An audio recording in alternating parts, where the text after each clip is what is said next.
Hello future teachers, कैसे हैं आप सब। आई होप आपको हमारी वीडियोस पसंद आ रही होगी। आज हम आपके लिए एक नई वीडियो लेके आए हैं जो कि है अगेन एक प्रीवियस ईयर पेपर की, जिसमें हम बात करेंगे 2019 के जुलाई के पेपर 2 की, जिसमें हम साइंस के 30 क्वेश्चन डिस्कस करेंगे। तो अगर आपने पूरा पेपर देखा तो आपका रिविज़न हो जाएगा, और साथ साथ अगर आप पैटर्न समझना चाहते हैं कि सीटेट में किस किस टाइप के क्वेश्चंस आते हैं तो इससे उसका भी अंदाज़ा लग जाएगा। तो हम देखेंगे पूरा पेपर विथ एक्सप्लेनेशन कि अगर किसी क्वेश्चन का कोई आंसर है तो वो क्यों है। ठीक है, तो हम वीडियो को शुरू करते हैं। देखते हैं इसका first question. Question number 61। Myra cycles to a friend's house 5 kilometre away to deliver a packet. She goes at the speed of 12 km per hour and return at the speed of 8 km per hour. Her average speed during the whole trip is. Myra किसी packet को पहुंचाने के लिए 5 kilometre दूरी पर अपनी सहेली के घर साइकिल चलाकर जाती है।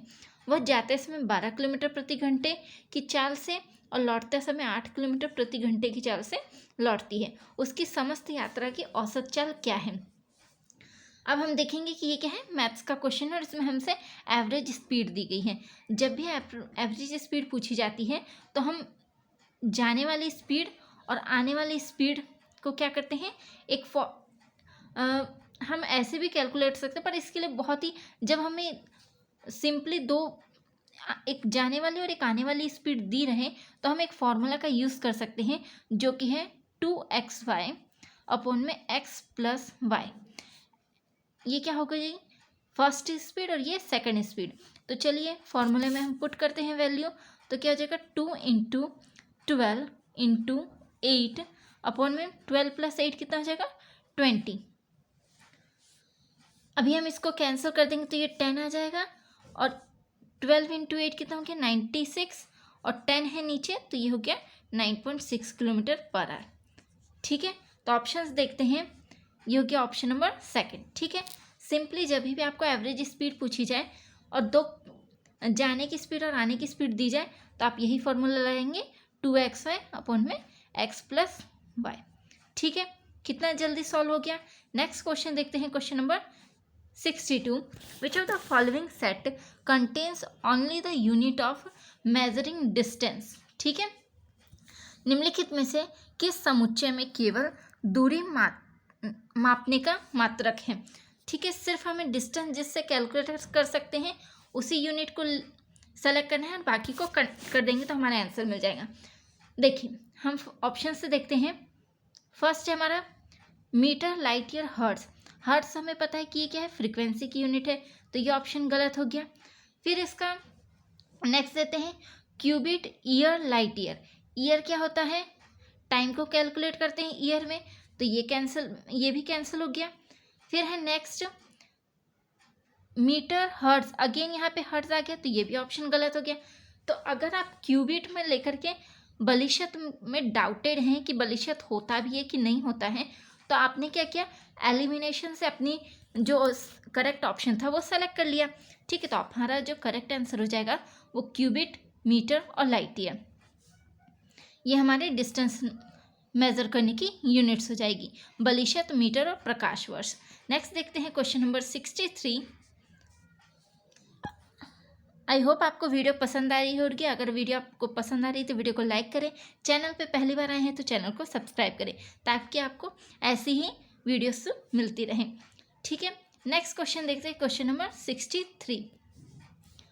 Samir rolls his marble on 3 different surfaces spread out on floor, taut cell phone, sheet, carpet and newspaper. The force of friction acting on the marble is increasing order of.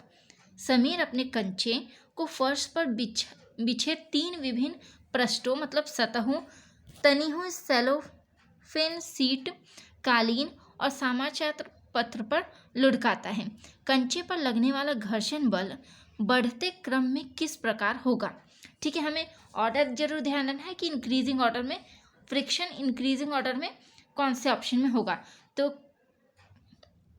3 चीज़ें हैं हमारे पास, एक newspaper है, एक cellophane sheet है और एक carpet है। ठीक है, 3 चीज़ें हैं तो हम ऑप्शंस से आप पहले अपने माइंड में ही कैलकुलेट कर लें कि किस पे ज़्यादा मतलब कम सब किस में लगेगा, फिर ज़्यादा किस में, फिर सबसे ज़्यादा। तो जो बेस्ट आंसर है वो है थर्ड, सेलोफेन शीट में सबसे कम फ्रिक्शन होगा, देन न्यूज़पेपर में होगा और सबसे ज़्यादा कारपेट में होगा। तो हमारा ऑप्शन नंबर थर्ड क्या हो जाएगा, करेक्ट हो जाएगा। ठीक है, नेक्स्ट क्वेश्चन देखते हैं।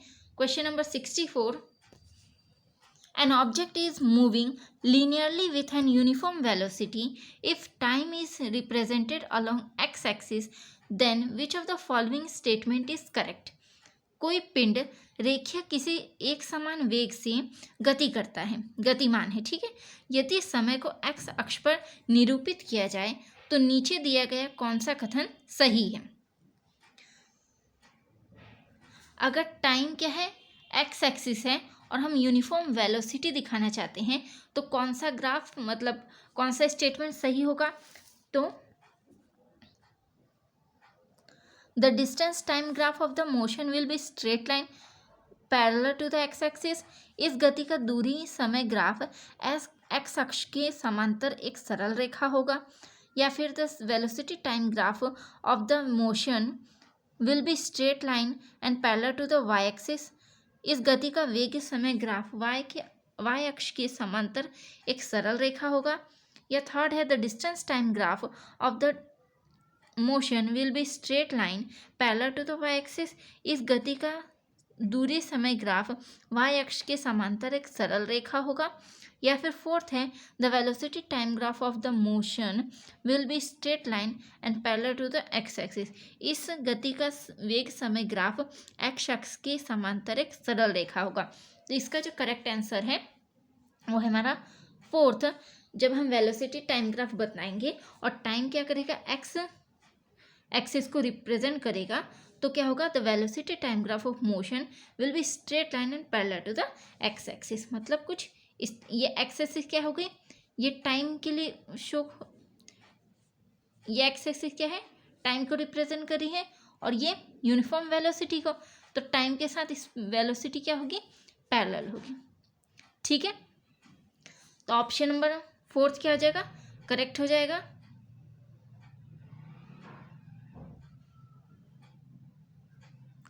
Next question, question number 65। और ये वाला जो क्वेश्चन है वो आप बहुत बार प्रीवियस ईयर पेपर जो हमने सॉल्व करा है उसमें बहुत बार ही रिपीटेड हुआ है कि पेट्रोलियम का बाय प्रोडक्ट में कौन कौन से प्रोडक्ट्स मिलते हैं। ठीक है, तो आपको जो भी पेट्रोलियम में एज अ बाय प्रोडक्ट मिलते हैं उनकी अगर आपने एक बार पढ़ लिया तो आप नहीं वाला तो आसानी से ढूंढ लेंगे। तो ऑप्शंस देखते हैं, विच of the following is not a by product of petroleum. ठीक है, निम्नलिखित में से कौन सा पेट्रोलियम का उत्पादन नहीं है? पैराफिन वैक्स, कोक, बिटुमेन या लुब्रिकेंट ऑयल। तो कौन सा पेट्रोलियम का बाय प्रोडक्ट नहीं है पूछा गया था, ये क्या हो जाएगा, कोक हमारा करेक्ट आंसर हो जाएगा। ठीक है, ये क्वेश्चन बहुत बार रिपीटेड क्वेश्चन है। ठीक है, नेक्स्ट क्वेश्चन देखते हैं 66। Aman keeps a plastic bottle, a wooden spoon and a metallic spoon in a closed room overnight. The room temperature is 30 degrees Celsius. In the morning, he records the temperature of the three objects as T1, T2 and T3. Which of the following most likely represent the relation between them? अमन किसी बंद कमरे में एक plastic की बोतल, एक लकड़ी का चम्मच और एक धातु का चम्मच को रात भर रखता है। कक्ष तप का ताप जो है 30 डिग्री सेल्सियस है। सुबह होने पर वह इन तीनों वस्तु का क्या करता है, तापमान रिकॉर्ड करता है, जिसे वह T1, T2, T3 नाम देता है। अब हमें बताना है कि जिन नीचे रिलेशंस दिए गए हैं वो किसे रिप्रेजेंट करेंगे, कौन सा रिलेशन इसे बेस्ट रिप्रेजेंट करेगा। तो क्योंकि तीनों ही चीज पे क्या होगा, सेम टेम्परेचर होगा, इसलिए फर्स्ट वाला जो ऑप्शन हो जाएगा वो करेक्ट हो जाएगा। T1 equals to T2 equals to T3। ठीक है, क्योंकि रूम का टेम्परेचर क्या है, सेम है 30 डिग्री सेल्सियस, रूम बंद है और उसमें तीनों चीज़ों को रखी गई तो तीनों का टेम्परेचर भी क्या होगा, सेम ही आएगा। तो नेक्स्ट इसका जो ऑप्शन हो जाएगा वो क्या हो जाएगा, फर्स्ट वाला नेक्स्ट क्वेश्चन है question number 67। Which of the following organism can prepare their own food by photosynthesis? निम्नलिखित जीवों में से कौन सा प्रकाश संश्लेषण द्वारा अपना भोजन बना सकता है? क्या वो एल्गी है, शैवाल है, फंगी है, कवक है, राइजोबियम है या वायरस है, विषाणु है? तो कौन सा अपनी खाना खुद बनाता है फोटोसिंथेसिस के द्वारा? तो करेक्ट ऑप्शन हो जाएगा एल्गी। शैवाल हम अपना खाना खुद बनाते हैं फोटोसिंथेसिस के द्वारा। नेक्स्ट क्वेश्चन है question number 68। Which of the following feature help polar bear adapt in extreme cold condition? निम्नलिखित में से कौन से लक्षण ध्रुवीय भालू को चरम शीत अवस्थाओं के अनुकूल बनाने में सहायता करते हैं? ठीक है, क्या कारण है कि पोलर बियर्स इतने ठंड में भी क्या कर सकते हैं, रह सकते हैं, उनकी बॉडी किस तरह से अडेप्ट हो जाती है? ऑप्शंस हैं वाइट फर, फ्लैट फीट या फैट अंडर स्किन, सफ़ेद बाल, चपटे पैर और त्वचा के अंदर नीचे वसे की परत के कारण, या फिर white fur, long curved sharp claws, fat under skin, सफ़ेद बाल, मुड़े हुए लंबे और पैने नाखून, त्वचा के नीचे वसा की परत, या फिर white fur, flat feet and layer of fur, सफ़ेद बाल, चपटे पैर, बालों की परत के कारण, या strong smell, flat feet and layer of fur, सूंघने की तीव्र शक्ति, चपटे पैर और बालों की परत। तो क्या कारण है पोलर बियर के रहने का? वो है option number first white fur, long curved sharp claws and fat under skin. सफ़ेद बाल, मुड़े हुए लंबे और पैने नाखून और त्वचा के नीचे की वसा की जो परत है वो उन्हें क्या करती है, एक्सट्रीम कोल्ड में भी रहने की कंडीशन प्रोवाइड करवाती है। ठीक है, तो ऑप्शन नंबर सेकंड करेक्ट हो जाएगा। नेक्स्ट क्वेश्चन है question number 69। Which of the following nutrients are present in milk? दूध में निम्नलिखित कौन से पोषक तत्व होते हैं? क्या वो प्रोटीन, कैल्शियम, विटामिन डी होते हैं, या protein, vitamin C, vitamin A होते हैं, या कार्बोहाइड्रेट्स, विटामिन सी, आयरन होते हैं, या प्रोटीन, आयरन या विटामिन डी होते हैं? तो जो क्या बोलते हैं मिल्क में प्रेजेंट कौन कौन से न्यूट्रिएंट्स होते हैं? वो होते हैं protein, calcium and vitamin D. ठीक है, तो ऑप्शन नंबर फर्स्ट क्या हो जाएगा, करेक्ट हो जाएगा। नेक्स्ट है question number 70। The non metal used in a purple coloured solution applied on wound as antiseptic is? प्रतिरोधी, रोगाणुरोधक के रूप में घावों पर लगाए जाने वाले बेंजीन रंग के विलय में कौन सी अधातु होती है? ठीक है, कौन सा नॉन मेटल होता है एंटीसेप्टिक में जो कि पर्पल कलर का सॉल्यूशन होता है? वो क्या वो क्लोरीन होती है, आयोडीन होती है, ब्रोमीन होती है या सल्फर होती है? तो पर्पल कलर का एंटीसेप्टिक कौन सा होता है? आयोडीन होता है। ऑप्शन नंबर सेकंड करेक्ट हो जाएगा। नेक्स्ट क्वेश्चन है question number 71। Which of the following statement regarding air is incorrect? वायु के संबंध में नीचे दिए गया कौन सा कथन सही नहीं है? तो ऑप्शंस देखते हैं। एयर हैज़ वेट, वायु में भार होता है, तो ये बात बिल्कुल सही है, क्योंकि जब हम गुब्बारे में हवा भरते हैं तो गुब्बारे का वजन क्या हो जाता है, बढ़ जाता है, तो वायु में भार होता है। ये ऑप्शन क्या है, करेक्ट है। Air is not present in soil, मृदा में वायु उपस्थित नहीं होती है, तो ये बात गलत है। ठीक है, एयर में भी क्या होती है, सॉइल में भी क्या होती है, एयर प्रेजेंट होती है, तो ये ऑप्शन क्या हो जाएगा, गलत हो जाएगा। हमसे गलत पूछा था तो हमारा ऑप्शन जो सही आंसर हो जाएगा वो यही हो जाएगा। पर नेक्स्ट भी देख लेते हैं। Air play important role in water cycle, जल चक्र में वायु की महत्वपूर्ण भूमिका होती है, तो बिल्कुल होती है। ठीक है, और नेक्स्ट है एयर ऑक्यूपाई स्पेस, वायु स्थान घेरती है, तो ये भी ऑप्शन क्या है, करेक्ट। तो हमारा जो इनकरेक्ट वाला ऑप्शन था वो क्या हो जाएगा, सेकेंड वाला करेक्ट हो जाएगा। नेक्स्ट क्वेश्चन है question number 72। Which of the following represent correct matching of the organs of digestive system in column A with the function of column B? ठीक है, हमें मैच करना है कॉलम ए को कॉलम बी से। Liver, stomach, gall bladder and pancreas है, और यहाँ पे है where protein digestion start, where bile juice is stored, release digestive juice into small intestine या लार्जेस्ट ग्लैंड। ठीक है, तो हम देखते हैं सबसे जो इजी आपको लगे वैसे भी कर सकते हैं कि ये तो कंफर्म है, एक दो ऑप्शन भी मिल जाते हैं ऐसे में तो आपका आंसर सही हो जाता है। ठीक है, तो देखते हैं जो लिवर है वो क्या है, लार्जेस्ट ग्लैंड है, एक हमें मिल गया।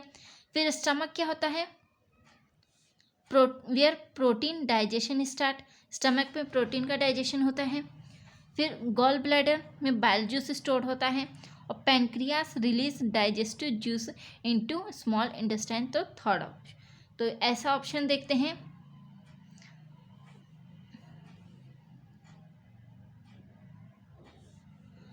फर्स्ट का 4,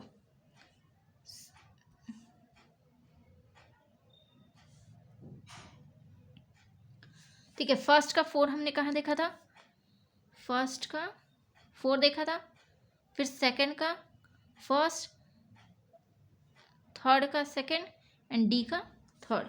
ये देखते हैं, फर्स्ट का 4 ऑप्शन नंबर सेकंड दिख रहा है, फिर बी का फर्स्ट एंड सी का सेकंड एंड 4 डी का थर्ड, तो ऑप्शन नंबर सेकंड हमें करेक्ट मिल गया। ठीक है, ऐसे ही आप क्या करें कि एक दो मैच करके भी ऑप्शन में अगर मिल जा रहा है तो आप बिना टाइम वेस्ट किए क्या करें, नेक्स्ट क्वेश्चन पे मूव कर सकते हैं। ठीक है, जहाँ पे दो सेम मिल रहे हैं, जैसे हमें अगर 4 यहाँ पे मिल जाता और यहाँ पे भी मिल जाता तब हम आगे बढ़ते, नहीं तो आप डायरेक्ट भी जा सकते हैं, इससे आप क्या होगा, टाइम सेव होगा। ठीक है, नेक्स्ट क्वेश्चन देखते हैं, question number 73, which of the following statement about cell is true, कोशिका के विषय में कौन सा कथन सत्य है। All cells are round in shape, सभी कोशिकाओं की आकृति गोल होती है। या second, cells of a tissue have a similar structure, किसी उत्तक की कोशिकाएं समान होती है। या थर्ड है, size of cell is same in the well organised organism, किसी भली भांति व्यवस्थित जीव में कोशिकाओं का आकार समान होता है। या फोर्थ है, all the cell have nucleus, सभी कोशिकाओं में केंद्र होता है। तो जो करेक्ट ऑप्शन है वो हो जाएगा हमारा option number second, cell of a tissue have a similar structure, किसी उत्तक की कोशिकाएं समान होती है, सेकंड ऑप्शन करेक्ट हो जाएगा। नेक्स्ट क्वेश्चन है, which of the 74 number question, which of the following are correctly matched with their mode of reproduction, निम्नलिखित में से किनका उनकी जनन की विधा से सही मिलान है। ठीक है, हमें यहाँ पे अगेन एक जोड़ी मैच करनी है। ठीक है, तो हम देखते हैं, ईस्ट है, पोटैटो है, एल्गी है एंड फंगी है, तो इनका जो करेक्ट मैच होगा वो क्या होगा, ईस्ट क्या करता है, बर्डिंग से अपना रिप्रोडक्शन करता है। पोटैटो क्या होता है, वेजिटेटिव प्रोपोगेशन होता है। एल्गी में क्या होता है,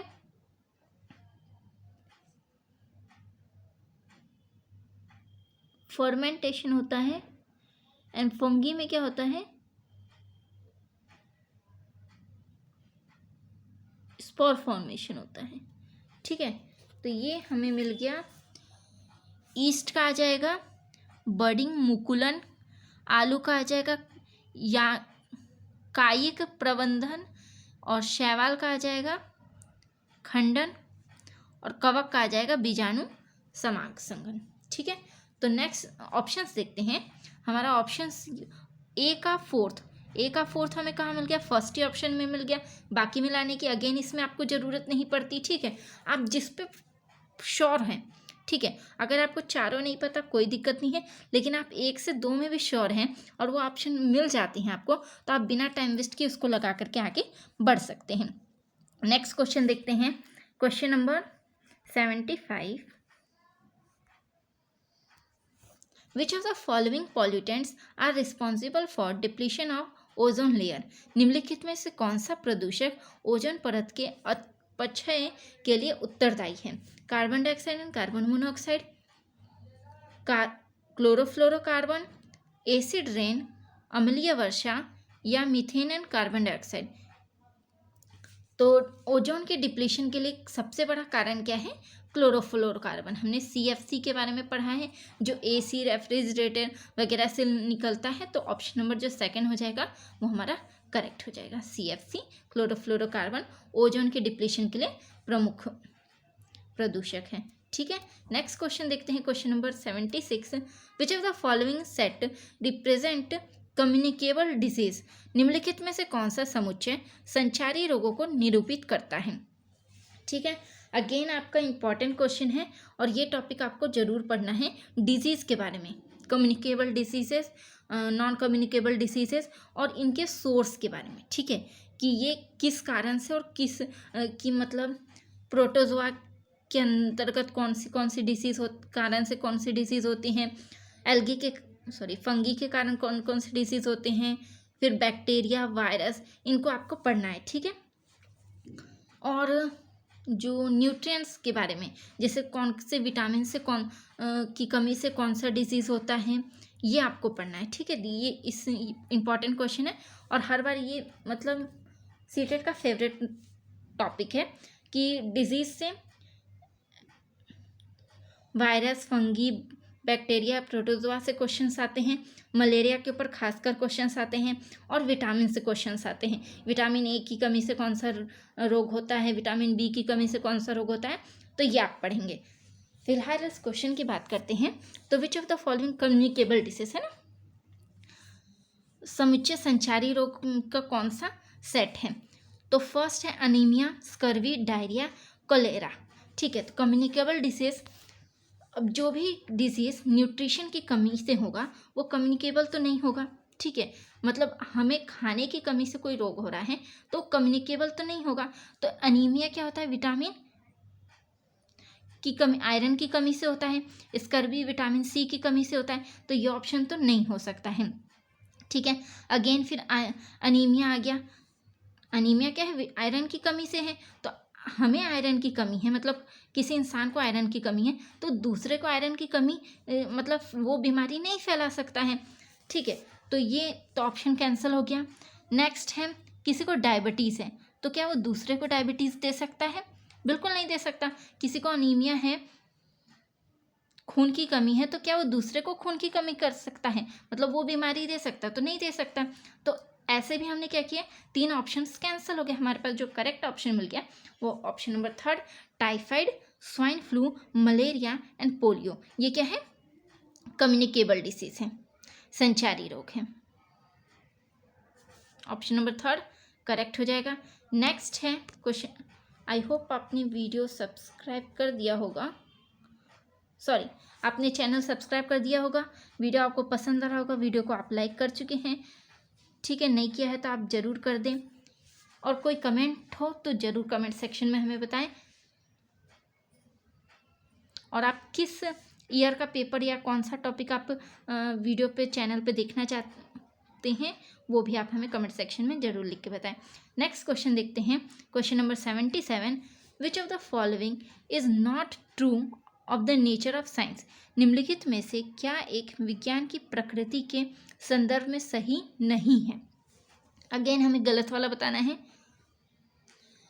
साइंस इज ऑलवेज टेंटेटिव, विज्ञान हमेशा अस्थायी है। साइंस प्रमोट्स स्पेक्टिशनसिज्म, विज्ञान संदेहवाद को बढ़ावा देता है। या science is a process of constructing knowledge, विज्ञान एक ज्ञान की रचना की प्रक्रिया है। या science is static in nature, विज्ञान की प्रकृति स्थिर है। हमसे क्या पूछा था? गलत वाला पूछा था। तो इसका जो करेक्ट आंसर हो जाएगा वो option number D, science is static in nature, विज्ञान की प्रकृति क्या है? स्थिर है। तो विज्ञान की प्रकृति जो है स्थिर नहीं है, तो ये बात गलत है। साइंस हमेशा अस्थायी होता है, ये बात सही है। साइंस में क्या संदेहवाद को बढ़ावा देते हैं या साइंस में नॉलेज को कंस्ट्रक्ट किया जाता है, ये तीनों ही ऑप्शन सही हैं। पर जो डी है जो कि ऑप्शन नंबर 1 में आ रहा है वो क्या है? गलत है। ठीक है, नेक्स्ट क्वेश्चन है question number 78, which of the following is are developed by science? निम्नलिखित में से किसका विकास विज्ञान के द्वारा होता है? इक्विटी, निष्पक्षता, साइंटिफिक एटीट्यूड वैज्ञानिक दृष्टिकोण, साइंटिफिक टेम्पर वैज्ञानिक स्वभाव, या स्टैटिक माइंडसेट स्थायी मानस पर प्रवृत्ति। तो साइंस हमें इक्विटी निष्पक्षता सिखाता है, वैज्ञानिक एटीट्यूड साइंटिफिक एटीट्यूड डेवलप होता है और साइंटिफिक टेम्पर भी डेवलप होता है साइंस के द्वारा, लेकिन स्टैटिक माइंडसेट नहीं होता है। पिछले क्वेश्चन में भी हमने देखा कि साइंस का नेचर ही स्टैटिक नहीं है, तो वो स्टैटिक माइंडसेट कैसे डेवलप कर सकता है। तो ये ऑप्शन को छोड़ करके, डी वाला ऑप्शन को छोड़ करके बाकी तीनों सही हैं। तो ऑप्शन देख लेते हैं। Option number third A, B and C क्या हो जाएगा, करेक्ट हो जाएगा। नेक्स्ट क्वेश्चन देखते हैं, क्वेश्चन नंबर 79।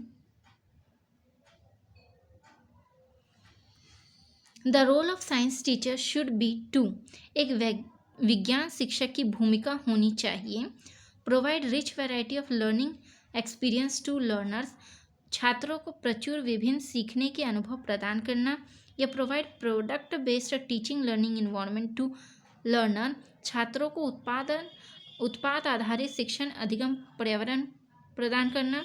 या guide learner to practice the memorization of the creative idea, सृजनात्मक विचारों को रटने का अभ्यास में छात्र का मार्गदर्शन करना।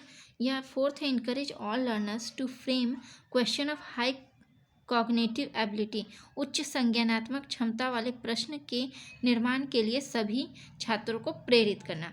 तो एज अ साइंस टीचर क्या रोल होता है साइंस टीचर का, कि वो rich variety of learning experience learners को प्रोवाइड करें। तो ऑप्शन नंबर फर्स्ट क्या हो जाएगा, करेक्ट हो जाएगा। और जो मेमोराइजेशन की बात आई, मेमोराइजेशन किसी भी ऑप्शन में या किसी भी टीचिंग लर्निंग की बात की जाए तो वो हमेशा ही क्या हो जाता है, गलत हो जाता है। अगर आपने सीटेट का मैराथन वाला वीडियो देखा होगा तो उसमें हमने बहुत सारे कीवर्ड्स बताए हैं, जिसमें आप क्वेश्चंस को देखते से ही सही गलत का फैसला कर सकते हैं। तो वो अगर आपने वीडियो नहीं देखी है तो वो आप देखेंगे तो वो आपका मतलब बहुत सारे पेडागोजिकल क्वेश्चंस उससे आपके सॉल्व हो जाएंगे। तो वो वीडियो आप एक बार ज़रूर देखें। बढ़ते हैं नेक्स्ट क्वेश्चन की तरफ, क्वेश्चन नंबर 80।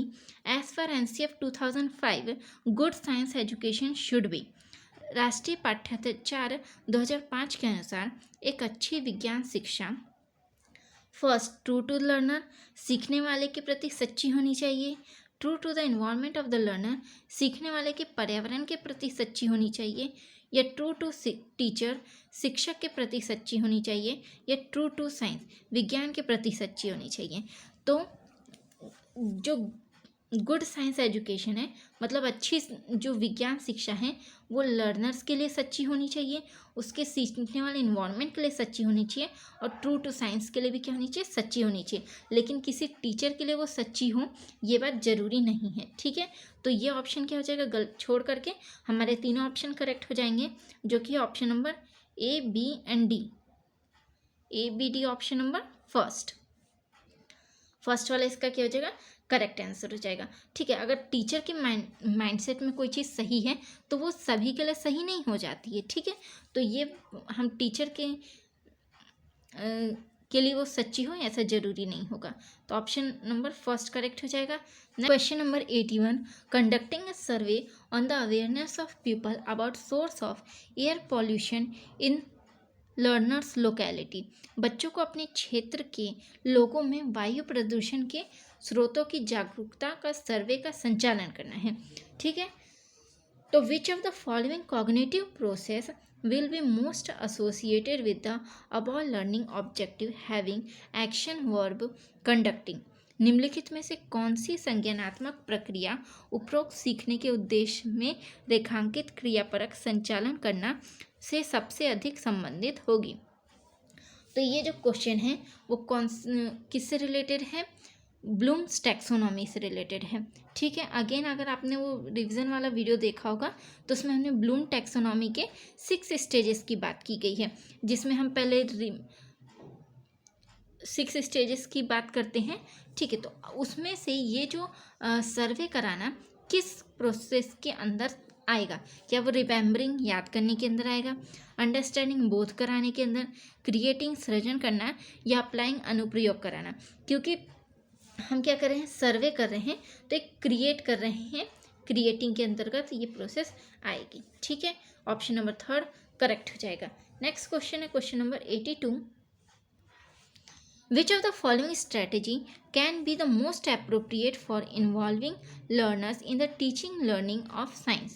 निम्नलिखित में से कौन सी युक्ति विज्ञान शिक्षण अधिगम में सीखने वाले को शामिल करने के लिए सबसे अधिक उपयुक्त हो सकती है? रीडिंग अ साइंस बुक, विज्ञान की पुस्तक को पढ़ना, clarify the hard spot of learner, छात्रों के कठिन बिंदुओं को स्पष्ट करना, या working and on engaging the learners first, सबसे पहले छात्र को सीखने में जोड़ने पर कार्य करना, या fourth encouraging learner to do group assessment, छात्रों को समूह आकलन के लिए प्रोत्साहित करना। तो क्या हो जाएगा हमारा इसका correct answer option number third, working on engaging the learners first, सबसे पहले छात्रों को सीखने में जोड़ने पर कार्य करना। ठीक है, उन्हें सीखने के लिए हम इंगेज कर रहे हैं काम में, तो ऑप्शन नंबर थर्ड क्या हो जाएगा करेक्ट हो जाएगा। नेक्स्ट क्वेश्चन है question number 83। By which of the following strategy meaningful clarification on the concept of reflection of light can be given? निम्नलिखित में से किस युक्ति के द्वारा प्रकाश के परावर्तन की संकल्पना का अर्थवान स्पष्टीकरण दिया जा सकता है? ठीक है, कौन सा टॉपिक की बात करें हम? Reflection of light, animated video on the concept, संकल्पना आधारित एनिमेटेड वीडियो दिखा करके, या chart showing the reflection of light, प्रकाश के परावर्तन को दिखाता हुआ चार्ट बना करके, या observing reflection of light on white paper screen by learners and drawing conclusion, सीखने वालों के द्वारा सफ़ेद कागज के पर्दे पर प्रकाश के परावर्तन का अवलोकन करना और उसका निष्कर्ष निकालना, या फोर्थ है asking closed ended question related to the concept, संकल्पना आधारित बंद उत्तर वाले प्रश्नों को पूछ करके। तो इसमें हमें दिख रहा है हम वीडियो दिखाएंगे, चार्ट दिखाएंगे, या फिर उनसे क्वेश्चंस पूछेंगे। इससे बेस्ट है कि हम उन्हें खुद ऑब्जर्व करने दें कि रिफ्लेक्शन लाइट एक्चुअल में क्या होता है और उन्हें कंक्लूजन निकालने दें। तो ऑप्शन नंबर थर्ड क्या हो जाएगा बेस्ट हो जाएगा। जब भी हम कोई चीज़ प्रैक्टिकल करते हैं वो हमेशा ही बेस्ट होता है। नेक्स्ट क्वेश्चन देखते हैं question number 84। Why are field visit important in science? विज्ञान में क्षेत्र भ्रमण क्यों महत्वपूर्ण है? ठीक है, क्षेत्र भ्रमण भी क्यों कराया जाएगा? ताकि वो बच्चे उस चीज़ को प्रैक्टिकली देखें। तो क्यों इम्पॉर्टेंट है? First, it provide hands on experience to the learner, ये अपने हाथों से कार्य करने का अनुभव प्रदान करता है, ये बिल्कुल बात सही है। फिर it is easy to conduct, इसका संचालन आसान होता है। तो कोई भी चीज़ आसान है इसलिए उसको करवाया जाता है, ये बात क्या हो जाती है गलत हो जाती है। ठीक है, it collect the information of science, ये साइंस की जानकारी को इकट्ठा करता है। तो वी आर नॉट मतलब हम कलेक्टर्स नहीं है कि हम सिर्फ जानकारी को इकट्ठा करके अपने दिमाग में रख लें। हमें क्या चाहिए? एक्सपीरियंस चाहिए ताकि हम उसका प्रैक्टिकल लाइफ में यूज़ कर सकें। तो ये भी बात गलत हो जाएगी। और फोर्थ ऑप्शन है develop habits of hard work among learner, यह सीखने वाले में मेहनत की आदत का विकास करता है। तो मेहनत वाली भी बात यहाँ कहीं नहीं है। तो हम क्या करना चाह रहे हैं? उन्हें हैंड्स ऑन एक्सपीरियंस प्रोवाइड करवाना चाह रहे हैं, इसलिए हम फील्ड विजिट करवाते हैं साइंस में। ऑप्शन नंबर फर्स्ट क्या हो जाएगा करेक्ट हो जाएगा। नेक्स्ट क्वेश्चन है question number 85। Which of the following tool is for learner centred assessment? निम्नलिखित में से कौन सा साधन बाल केंद्रित आकलन के लिए है? पोर्टफोलियो, कॉन्सेप्ट मैपिंग, अवधारणा मानचित्र, paper pencil test, paper pencil परीक्षण, या जर्नल लिखना। तो कौन सा लर्नर सेंटर्ड असेसमेंट है? तो क्या हो जाएगा हमारा? पोर्टफोलियो है, कॉन्सेप्ट मैपिंग है एंड जर्नल राइटिंग है। ये असेसमेंट के तीनों क्या है तरीके हैं। जो पेपर पेंसिल टेस्ट है वो क्या है इवैल्यूएशन का तरीका है। ठीक है, रिटन टेस्ट हम टेस्ट लेते हैं वो उसके अंतर्गत आ जाएगा, ये असेसमेंट का तरीका नहीं है। तो ए बी और डी हमारा करेक्ट हो जाएगा। ऑप्शन नंबर सेकंड करेक्ट हो जाएगा। नेक्स्ट है question number 86। Assessment as learning in science means? विज्ञान में सीखने जैसा आकलन का अर्थ है। अगेन हमने इसके बारे में रिवीजन वीडियो में बात की है, पर फिर भी जब भी असेसमेंट एज लर्निंग की बात की जाती है तो हमेशा ही सेल्फ असेसमेंट से रिलेटेड होता है, स्व आकलन से रिलेटेड होता है। ठीक है, नेक्स्ट इसका ऑप्शन नंबर 3 करेक्ट हो जाएगा। और फॉर्मेटिव असेसमेंट और समेटिव असेसमेंट के लिए कौन सा असेसमेंट यूज़ होता है वो आप कमेंट सेक्शन में ज़रूर बताएंगे। ठीक है, पता है तो नहीं पता है तो पता करिए और कमेंट सेक्शन में ज़रूर बताइए। ठीक है, नेक्स्ट क्वेश्चन है question number 87। Amrita is trying to set up an electric circuit. She runs short of connecting wires. Which of the following material can she use to complete the circuit? Amrita कोई विद्युत परिपथ व्यवस्थित करने का प्रयास कर रही है। उसके पास पर्याप्त संख्या में संयोजक तार नहीं है। परिपथ को पूरा करने के लिए वह नीचे दिए गए पदार्थ में से किसका एक का उपयोग कर सकती है? क्या वो थिक वायर है, थिक थ्रेड है, मोटा धागा है, स्टील वायर है, स्टील का तार है, ग्लास रॉड है, कांच की छड़ है, या रबड़ पाइप है, रबड़ की पाइप है? तो अब इलेक्ट्रिक सर्किट को कंप्लीट करना है तो ऐसी चीज़ का यूज़ करना पड़ेगा जिसमें से इलेक्ट्रिसिटी पास हो सकती है या वो गुड कंडक्टर ऑफ इलेक्ट्रिसिटी हो।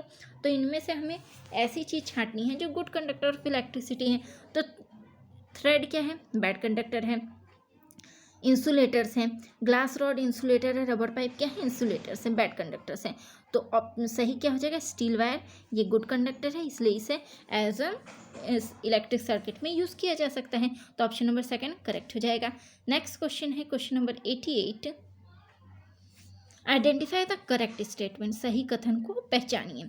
अ concave mirror always forms an erect image. अवतल दर्पण सदैव ही सीधा प्रतिबिंब बनाता है। या सेकंड है, a concave mirror forms an erect as well as inverted image. अवतल दर्पण सीधा प्रतिबिंब भी बनाता है और उल्टा प्रतिबिंब भी बनाता है। थर्ड है, a convex mirror always form an inverted image. उत्तल दर्पण सदैव ही उल्टा प्रतिबिंब बनाता है।